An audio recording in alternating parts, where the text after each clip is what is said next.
Welcome back. You're watching Big Deal, and we are discussing the investments that are going into climate consciousness as well as energy transition businesses. Now, John, we were trying to understand that which are the areas which are getting funding and how the technological risk can be really mitigated.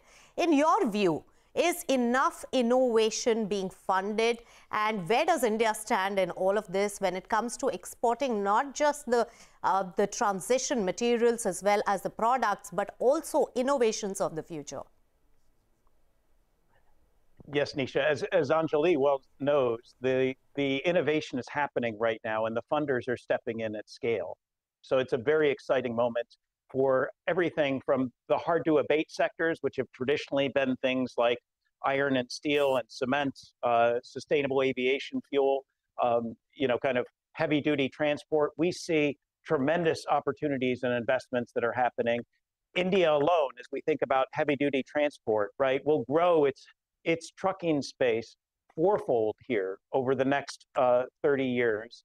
And that, if it's done right, and if the right sets of technologies are invested in, right, could save the world about 4 gigatons overall of carbon emissions, which is a sizable amount, right? And investors are looking at these opportunities and seeing the ability to invest and nudge here. Now, in order to get there, we need to solve some critical problems, right? We need to solve some of the global supply chain issues that exist, especially around critical minerals, right? Those are being solved both through new capacity development in areas like lithium, but also through technological advances, through working around areas like cobalt and creating alternative substitutes and chemistries that allow us to completely obviate the need for those materials. So we are, kind of seeing a moment where there's an investment not just in the innovative technologies that are needed in order to move us and create cleaner transportation and more efficient buildings and cleaner industry, but also in kind of the different technologies and capabilities here that allow us in the end to do each of these things cheaper and better, right? And yes. We look at solar, right? And we're on an exponential growth curve right now. And just the area of solar in 2021, right? We struggled to produce about 30 gigawatts of solar at reasonable costs. In 2021, we produced 180 gigawatts, or roughly six-fold as much solar at cost competitiveness in 95% of the world. And by 2031, we expect to produce 1,000 gigawatts or more of clean solar that is cost competitive everywhere in the world. These are massive shifts and massive growths and technological advances that are making clean energy a clear winner here going forward. That's right. And as you enumerated, there's a tectonic shift in the renewable energy component that the world has seen in the recent past. But Anjali, help us understand, since R&D is going to be so important, innovation is just so important, and cost efficiency in that science of green and clean technology is going to be so critical.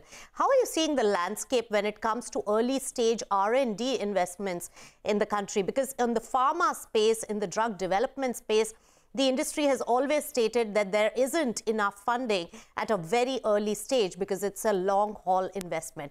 So from the investor side, how are you seeing it, and how's the picture developing in India? So it's I would say that, if you think about, let me break it up actually into a few pieces.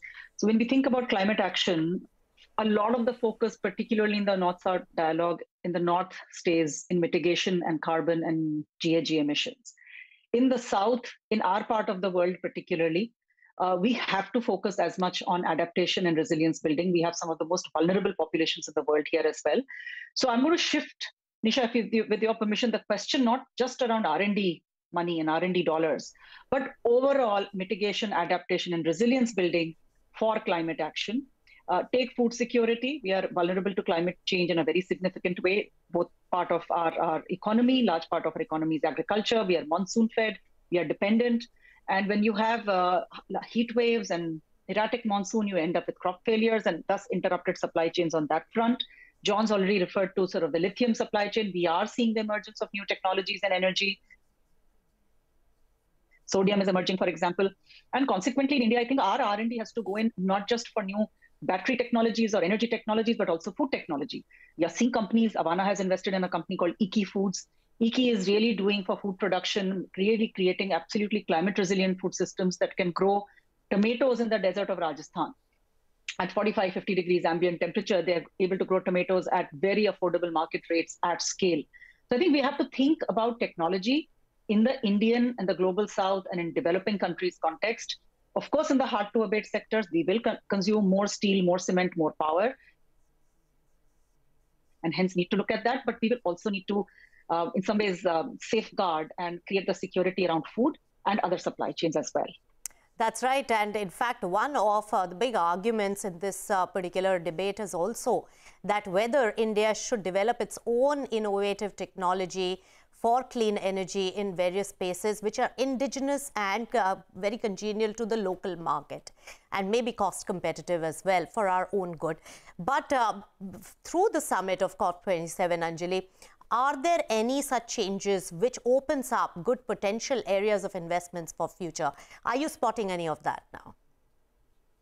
Absolutely. So COP26 actually put out a lot of commitments. COP27, we have seen progress, and I'm particularly enthusiastic and happy to see the dialogue now shift towards financing and a lot of focus on green finance, sustainable finance, green bonds. So we do need the full stack of capital. We need R&D capital. We need commercializing equity, debt, and eventually also scaling up support that companies need. In particular, as I have spoken about adaptation financing, as well as building resilience in vulnerable populations. So I think all of that is required. In India, I think we are sitting at a unique opportunity, much like we talk about the startup ecosystem. Here as well, we have great technology, a fantastic set of founders, and very, very high talent, quality of talent going into solving for climate and sustainability. I mean, the quality of young founders we are seeing today who say, hey, we want to solve for the next generation of mobility or the next generation of energy transition, carbon capture, or food security, I'm particularly energized, pardon the pun. But India has leapfrogged. We have leapfrogged in telephony and mobility. We have leapfrogged in payments with UPI. I think we will see some leapfrogging technologies emerge here also in climate. And solutions that get crafted here, whether it is for food or energy or mobility, I think will be relevant to the world. All right. And that's what we at Avana invested. Anjali is energized, and your energy is quite infectious, and the passion for this subject, Anjali. But my last question to John. John, give us a picture. Financing is just so critical. It is the lifeline for this development. Of course, India has got enough funding. We have big entrepreneurs. You have also actively, RMI has worked on also supporting countries which do not have the wherewithal. How do you see the overall perspective now going forward? And what could be the key challenges, either on policy front or the company's front or financing front, which needs to be addressed immediately? Yeah, that's a great question here, Nisha. And I think if we look practically right now at funding flows, especially between the global north and the global south, they're frozen. They're frozen for a number of reasons, right? We have ineffective multilateral and bilateral banks that can't act as a risk mitigator. They're actually competing with private capital. We have private capital constraints that are put in place by things like the Basel Accords that prevent, true private capital from investing in the global south here at scale because of overall risk profile requirements. We need to unstick that capital and allow it to flow more freely, especially to countries in the world that can't afford to finance the transition themselves. This should be our great moment of democratization, of access to energy, of freedom from constraints, right? As every country has both the sun shining and the wind blowing and lots of abilities to grow, kind of internal workforces to support what should be, kind of a natural and local transition here overall.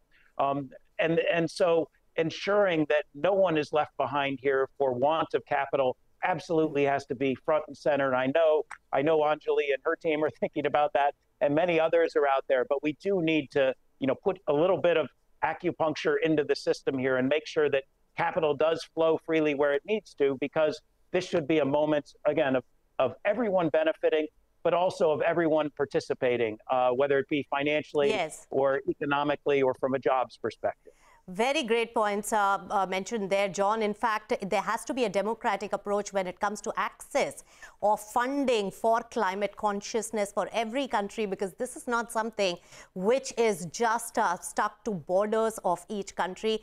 Any climate, or mishap in one part of the world could really affect the entire global environment as well. So that's one consciousness that needs to be understood across the globe, and global efforts are being made. Thank you so much, Anjali, as well as John, for this riveting conversation of energy of the future and the investments that some of the companies and focus funds are making in this direction. With that, it's a wrap on this edition of Big Deal. Thanks so much for tuning in.